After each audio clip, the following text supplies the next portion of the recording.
င်္ဂလာပါခင်ဗျာ sharing မြန်မာမှာကြိုဆိုပါတယ် sharing မြန်မာမှာသတင်းများနေ့စဉ်တင်ဆက်ပေးသွားမှာဖြစ်ပါတယ်ခင်ဗျာ မင်္ဂလာပါဗျာအားလုံးကျမချမ်းသာကြပါစေကြောင်းကျွန်တော်ပဲကိုစုံအောင်တောင်းပါတယ်ဒါဒီနေ့ကတော့73ရက်9လ2026ပေါ့နော်ဒီကတော့ကျွန်တော်တို့ဒီကနေ့မှာဘယ်လိုသတင်းတင်ပြရလဲဆိုတော့ရခိုင်အကြောင်းလေးကိုကျွန်တော်သတင်းတင်ပြချင်ပါတယ်ရခိုင်မှာရေဘေးကြောင့်ဒုက္ခရောက်နေတဲ့သူတွေအများကြီးဖြစ်ပါတယ်ဒီနေရာမှာကျွန်တော်တို့ပုံနဲ့ကျိုးတို့ကွာတို့မင်းပြားတို့နော်ပေါတော်တို့အဲ့မှာရှိတဲ့စစ်သေးကြွတွေပေါ့စစ်သေးကြွတွေတို့အထိုင်စခန်းတွေရှိတယ်ဗျအဲ့ဒီဘက်ကဒါကျွန်တော်တို့သိရှိရတဲ့အကြောင်းအရာပြပြနော်စစ်သေးကြွတွေရှိတယ်အေးပေါ့ဗျာအေဒီကနေမှသူတို့ရီကြီးလာတယ်ရီကြီးလာတဲ့ခါကျသူတို့မှရှိတဲ့ရိတ်ခါတွေလက်နက်တွေကိုဟိုနေ့ပုံစံမျိုးဗျာဗာလဲပရိုက်တာပုံစံမျိုးယူနီဖောင်းတွေချိန်ပြီးတော့မှတည်ယူနေတယ်ရွှေ့နေတယ်ဆိုပြီးကျွန်တော်တည်ကြလာတာရှိမနေ့ကကျွန်တော်လိုက်လွှင့်မယ်ဆိုပြီးမနေ့က9တိုင်းလောက်မှလိုက်လွှင့်မယ်ဆိုပြီးတော့ကျွန်တော်အားလုံးပြင်ဆင်လို့ပြီးတဲ့အချိန်မှာရခိုင်ဘက်ကတည်ကကျွန်တော်လမ်းပြောတာရှိတော့ကျွန်တော်လည်းချက်ချင်းလိုက်ကိုပိတ်ပြီးတော့မှဒီတည်ကိုကျွန်တော်တည်ကြနားထောင်နေရတာဖြစ်ပါတယ်ဆိုတော့အေဒီကအယောင်ဆောင်နေပြီဘလို့အယောင်ဆောင်လဲပရိုက်တာအယောင်ဆောင်နေတယ်အဲ့ဒီပရိုက်တာအယောင်ဆောင်တော့အဓိကကတော့သူလက်နက်တွေရွှေ့နေတယ်တေးဖို့သာတကယ်တမ်းကျတော့သူတို့ကတရင်ထုတ်ပြန်တာတမျိုးထုတ်ပြန်လိုက်တယ်နော်ကျွန်တော်တို့လုံးဝအံ့အောင်စရာထုတ်ပြန်တာဗျာတဲ့အဲ့ဒါဘာလဲဆိုတော့အမလေးဘာစစ်တပ်ကဘုံလာကြည့်တယ်ခေါင်းဘုံကြည့်တော့ဘုံကြည့်တယ်ခေါင်းဘုံကြည့်တယ်ခေါင်းဘုံကြည့်တဲ့နေရာမှာစစ်တပ်ကဒါပြည်သူတွေဒုက္ခရောက်နေတယ်ပြည်သူတွေဒုက္ခရောက်နေချိန်မှာစစ်တပ်ကဘုံကြည့်လို့အခုဆိုလို့ဒါသူတို့တက်လုံးမှဒါမှတမိုင်းရောက်နေဘာဖြစ်လဲရပါလို့ပြောတကယ်တမ်းလဲကြားလိုက်ကြပေါ့အဲ့ဒီရေဘေးဒုက္ခရောက်နေတဲ့သူတွေကိုချနေမလိုက်တာ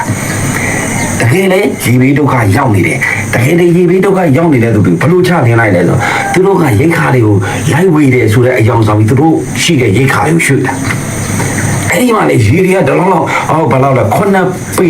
10ပေလောက်တက်တယ်လို့တော့ဘူဒီတောင်တို့ကြောက်တော်တို့ရေတွေမှာဒီတော့9ပေ10ပေလောက်ရှိတဲ့ရေလမ်းကြောင်းတွေပေါ်မှာသွားတောင်ကြရေတွေကလည်းအမုန်းချကြဆိုတော့အေးတွေကဒီစစ်သေးကြွတွေကသူတို့အခုလက်ရှိမြုပ်နေတဲ့နေရာတွေမှာရှိတဲ့ရိတ်ခါတွေလက်နက်တွေကိုရွှေ့နေတာပရိုက်တာရောင်ဆောင်ပြီးရွှေ့နေတာအဲ့ဒါလေတက်နော်အနေနဲ့ကတတိထားရမယ်ဘာကြောင့်လဲဆိုတော့ပရိုက်တာပဲဆိုပြီးတော့မှလွတ်လိုက်တာနဲ့အဲ့ဒါပြုတ်ပြီအဲ့သွားပြီဒီကောင်လေးပရိုက်တာပုံစံမျိုးနဲ့စစ်တပ်ကိုတိုက်မဲ့နေတာမျိုးတွေလောက်တာ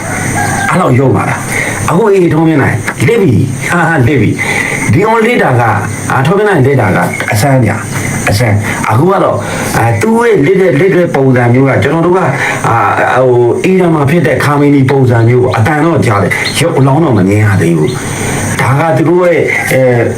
့အာရခံဆိုတဲ့ဟိုဟာဒီပေါ့ဗျာတည်တယ်ပါအဲ့ဒါလည်းကလန်နိုင်ငံဖြစ်ကလန်နိုင်ငံဆက်တက်လာတာလားဘာလားမသိဘူးအဲ့ရခိုင်လူမျိုးတွေကလည်းဘာလို့အာရခံနေလုံးလဲကိုယ်ရခိုင်ပေါ့ရခိုင်တိုင်းလားပေါ့ရခိုင်ပြည်နယ်ပေါ့ကြောက်အာရခံလားကလားနိုင်ငံကလားပုံစံမျိုးတွေဘာဖြစ်လို့ဒီကောင်ကြီးဇက်ကိုသွင်းလိုက်တာလဲကျွန်တော်လည်းစဉ်းစားလို့မရဘူးရခိုင်မှာတော်တော်အားအောင်ကောင်းတယ်ဒါနဲ့ခက်တာတကူကထုံးမြင်နိုင်တာကျွန်တော်တို့အရင်တော့အစီဝါပုံစံမျိုးကစီဝါတည်သွားပြီဆိုပြီးတော့မှရှို့ဝဲသွားတယ်။နောက်အစီဝါလည်းပြန်လဲရှယ်ပုံစံလည်းပြန်လူရမဝင်တော့ဘာမဝင်တော့တဲမဝင်တော့အဲ့လိုပဲကိမ်းမှလည်းရှိ။ဆိုတော့ကထုံးနေနိုင်ရစိတ်သွားတာကတော့တီးကြတော့ဖြစ်နေတယ်။ကြောက်တော့ဘုံကြီးဖြစ်စေမှာ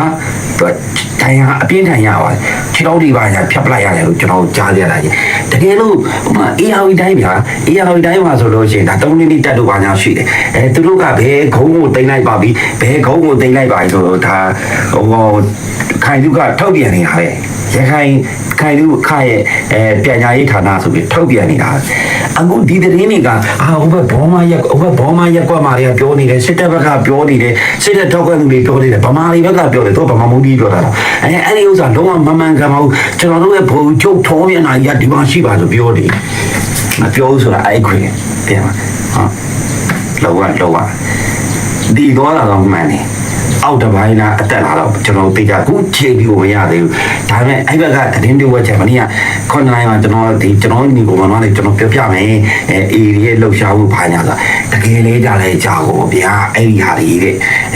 ပရိုက်တာအယောင်ဆောင်ပြီးလက်နက်တွေတည်နေတယ်ရိတ်ခါကိုဝေတဲ့ပုံစံမျိုးလုပ်နည်းနည်းဝေပြီးတော့မှအဲ့ဒီရိတ်ခါလေးကိုယူပြီးတော့သူရိတ်ခါလေးရွှေ့နေတယ်ချစ်တကယ်လဲဆိုတော့အေးရဲ့လောက်ွက်ကြီးဟာအဲ့ခွေကြီးရှိတယ်တန်းတော့ကတော့ငင်းညာလိုက်တာနဲ့တန်းတော့ကားသွားမှာ ဟာဒါ pride ပဲ